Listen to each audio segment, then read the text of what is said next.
The problem with this is that it becomes very easy to see pastors to be those who have it all together, especially in their spirituality.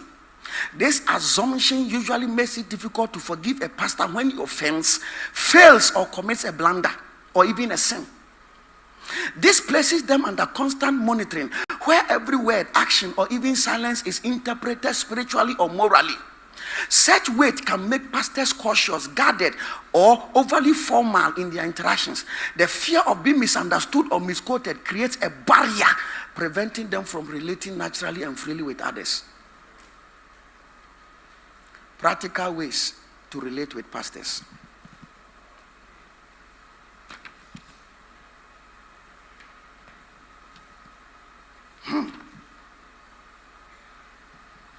Are you here? Oh my God. Important principles for honoring or to honor ministry relationships. Principles you must adopt. If you break any of these principles, it will affect your relationship. Number 2, the principles are needed because the goal is to safeguard your relationship with the pastor. Sometimes the principle, you may not respect it. I know some of the principles I'm about to mention, you may not regard it. But if you do not regard it, what it means is that you do not regard the relationship. Because what I'm saying is that if you break any of the principles I'm coming to give, it will destroy your relationship with your friend. Number 1, do not cheat a pastor. What does it, if you are here and there's a pastor you have a relationship with, never cheat him. Pastor Winfred, what do you mean by cheating a pastor? Jacob and Laban fell out because Laban cheated Jacob. In the same way, dishonesty destroys trust between pastors and those they relate with. This is my own example. I recall being invited to preach at a church where the pastor told the congregation that they should take offering specifically to be given to me. He began with large amounts. I remember the first amount he mentioned was 1,000 Ghanaian cedis, and people kept bringing the money to him while he stood in front with a big offering bowl collecting them. He kept encouraging people to give generously, but after the service, I was handed an envelope containing 300 cedis, which was far less that which has been raised. Why will you tell the church members that Pastor Winfred, come and stand there? All this offering we are giving to Pastor Winfred, and people kept coming. After he gave me 300 cedis. I can mention the name of the church. It is one of these big churches, but it was not the pastor that invited me. It was one of the youth church.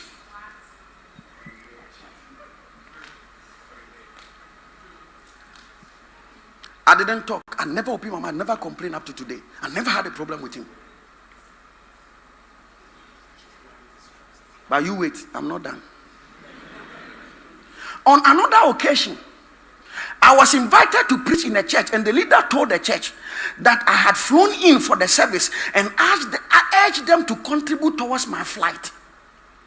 As soon as he said that, one member came forward and offered to pay for the cost of the flight. That notwithstanding, the final offering I was given did not even reflect what was taken from the church.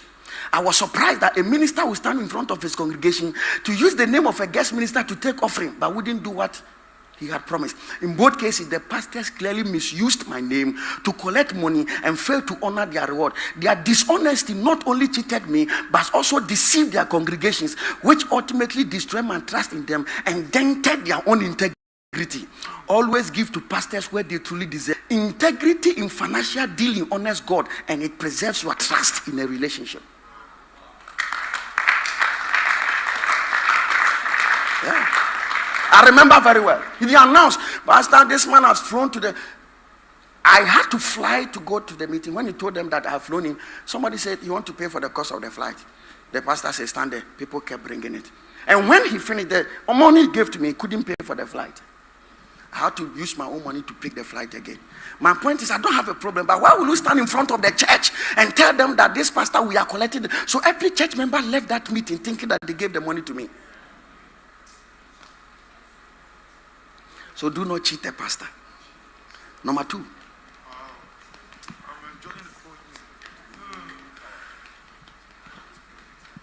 Do not choose friends ahead of fathers.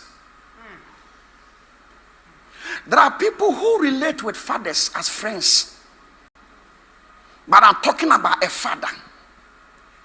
What I'm saying is that if Solomon is your friend, you choose David, not Solomon. Why? He is your father. Why are you saying this, Pastor Winfrey? What I'm saying is that if your friend has a fight with your spiritual father, stand with your spiritual father. Pastor Winfrey, what if my friend is the one who pays my rent? Then you have become a hireling. How should a pastor choose friendship based on money? You are carnal. You are set aside covenant, grace, spiritual authority over money. You are not a man of God. We don't follow people because they give us money. We follow people because they have authority over us spiritually. My mother may be the one paying my school fees, but my father is higher than my mother. My siblings may pay my school fees, but I can't choose my siblings ahead of my parents. The Bible didn't say honor your brother and sister. It said honor your father and mother. Many people don't understand these spiritual things. That is why we are not carrying mantles. We are not carrying graces. And we have no approval before God. Satan perhaps was nicer to some of the angels than God was with them. It may be that because he's God, we were not even seeing his face. And there is a book I can quote for you. One of the arguments they leveled against God is that they didn't know God. They didn't have a personal relationship like the way it's not everybody who operates on the holy mountain. So whatever Satan came to tell them, they believed it. The book was a research done by a professor in demonology for over almost 40 years.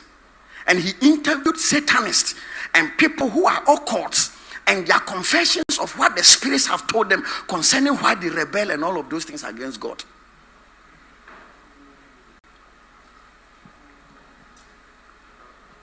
Listen to me. It is very likely that your father may be paying all the bills in the house and you will never know because he doesn't cook. He's not the one who irons the uniforms. He's not the one who goes to the tailor to take the uniforms for you. He's not the one who buys the exercise books. So you may think your father is doing nothing. That is how it is in the church. You can easily follow rebels in the church and disregard your father in the church. Why? Because you hardly have any personal interactions with him.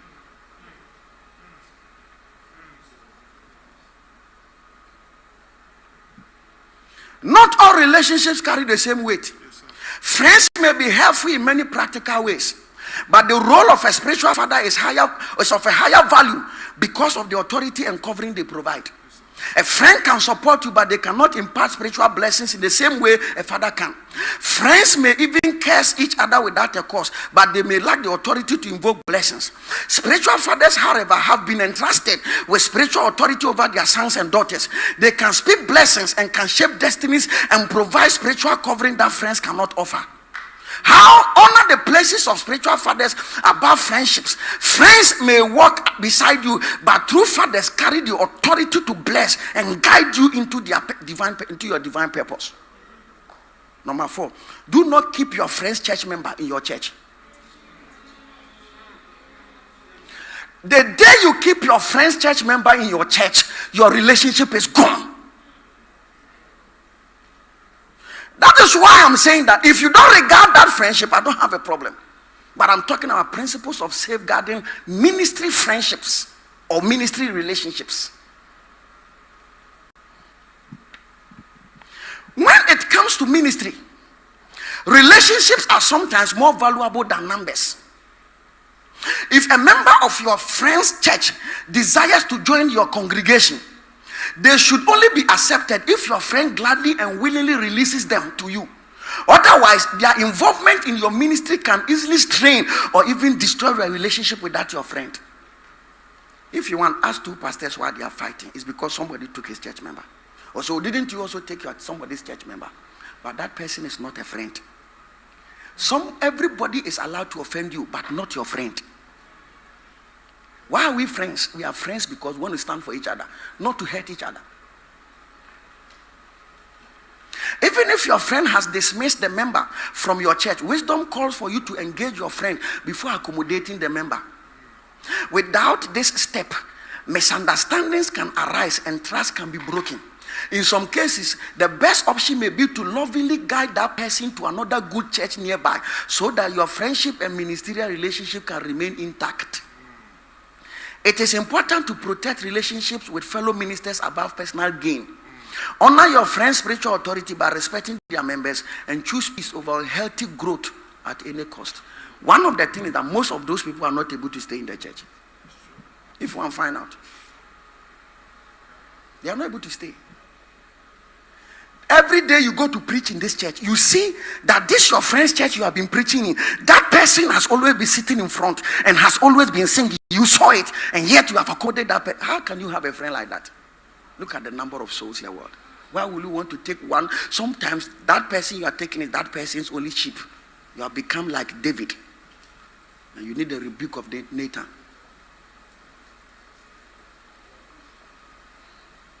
Mostly they don't fight over poor church members. So far as the person has money, he would disregard his relationship with his friend to accommodate that person in the church and destroy relationship, only for that person to soon leave that church. And has created discord. By the time this whole fight is over, the pastor you heard has succeeded in polluting to more than 300 pastors. And anywhere you go, people look at you with a certain eye.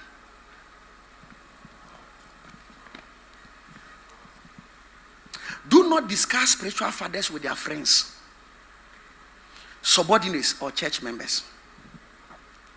If somebody is seen as a spiritual father, it is wrong to discuss him with a friend, his church member, or somebody who is under him. That will be the end of the relationship. I'm telling you, things when people do, the relationship will be destroyed. It is it. When you call someone a spiritual father, it means you have chosen to submit to the authority. Complaining about them to their friends, subordinates, or church members is not only disrespectful, it also undermines the very authority you claim to honor. The right person to speak to about your spiritual father is the one who fathers him, or those he himself has introduced to you as trusted voices. Why? Because authority flows downward from the top to the down, not sideways. When you make your father's friend a judge over him, you elevate that friend above your father. Authority does not work that way. Just as in court, a judge cannot preside over someone higher in rank, so a friend cannot rightfully judge a father. Friends are equals. Fathers carry authority. Never bring complaints about your spiritual father to his friends or those beneath him. Preserve the honor of his authority and you protect your relationship with him. Many pastors are not mature. Next point, do not make your spiritual father's friends your friends. When someone is your spiritual father, his friends should not automatically become your friends. The person at the back doing that, your last warning.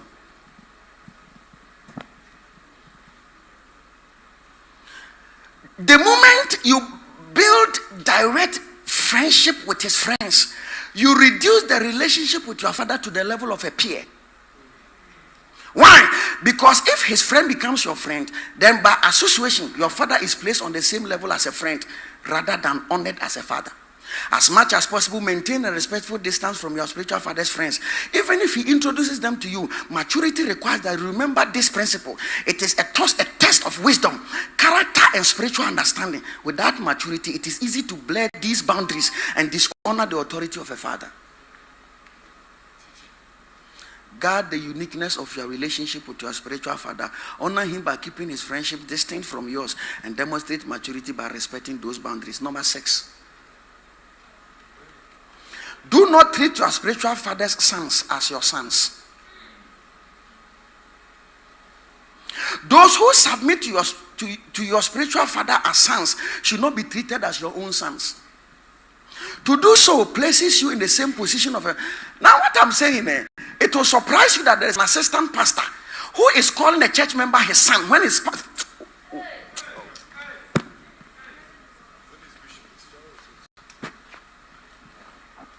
How many of you are here? You are a pastor, and the pastors are calling your church members as their sons and daughters. So now, who is the father over them?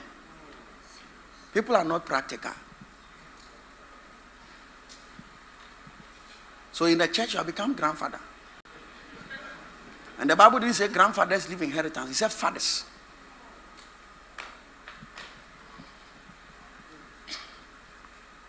Jesus is Lord.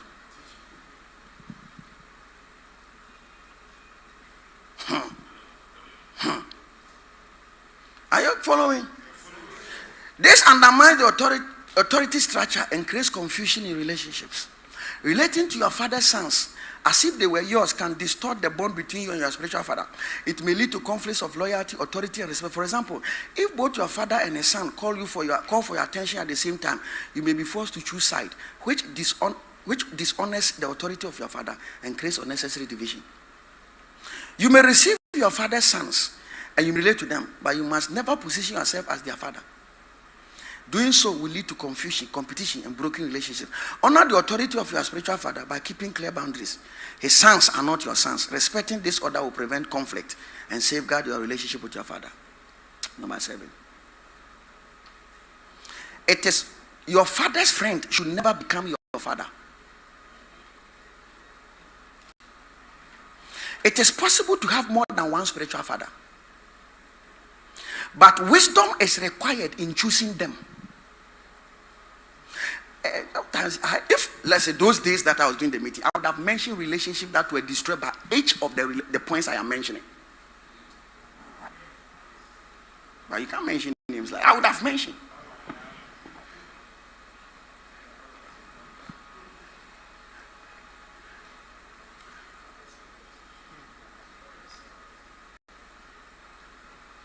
This one is the father. All of a sudden, he said, "This is the father,"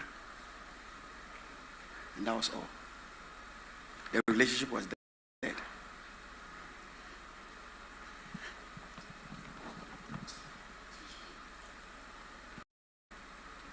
It is possible to have more than one spiritual father, but wisdom is quite interesting. Some sons often lack the maturity to navigate relationships with multiple fathers, especially when those fathers are close friends. Making your father's friend your father can create unnecessary tension and confusion between them. If you desire to have many fathers, avoid choosing among those who are closely connected. Without a certain level of maturity and wisdom, you may unintentionally dishonor one while trying to honor the other. Respect boundaries in spiritual authority. Do not elevate your father's friend to the role of your father, lest you create division and confusion. Number 9, loyalty. Number 8, loyalty takes sides. In relating with a spiritual person, the way you handle information is critical. For instance, in relating with a spiritual father, if someone comes to you with unpleasant matters concerning your father, keeping that information to yourself can damage trust when it eventually comes out. Hey, so this person came to tell you this thing and you never told me. Really?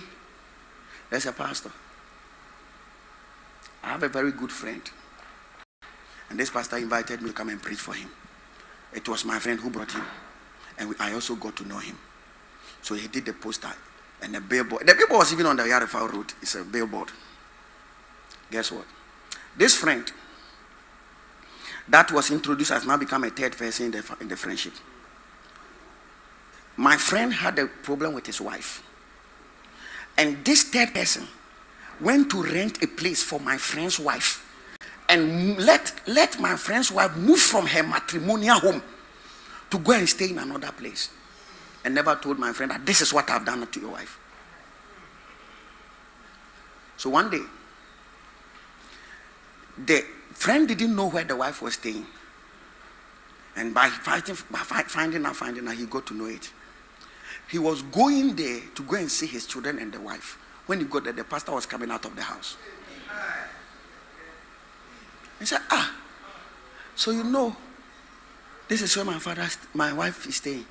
Oh, you see, it's not like that. He came to see me that he needs somewhere, and I helped her to also rent a place. And so, then my friend called me. That, oh, Charlie, this is what this guy has done.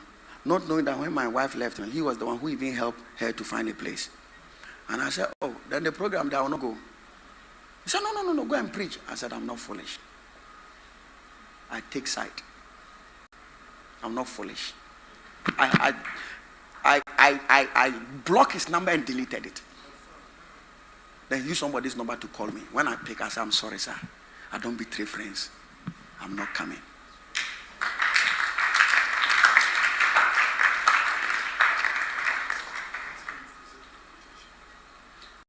That, my friend, has respected me up to today.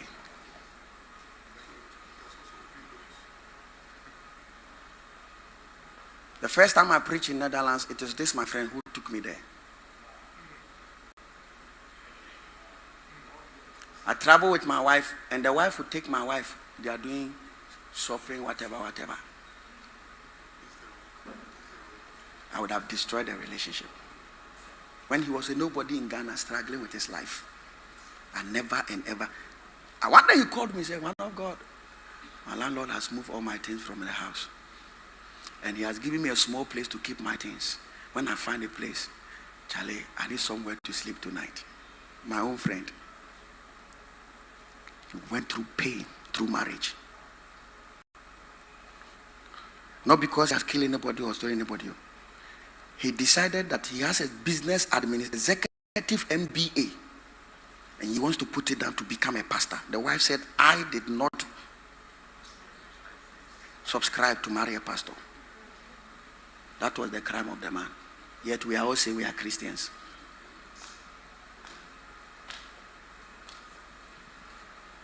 Many pastors don't have principles in relating with people. That's why they are always putting heads together. I have lines. You can never cross it and outside with you, no matter who you are. If my spiritual father denies God, I've denied him. But so long as he's with God, even if he slays me, yet will I trust him.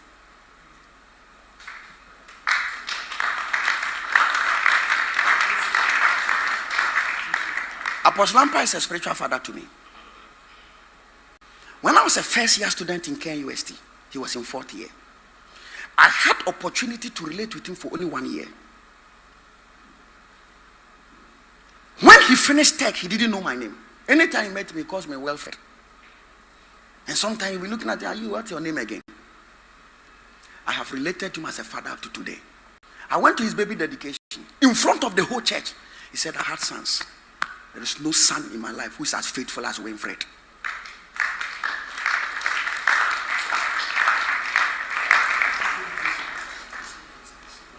The same principles.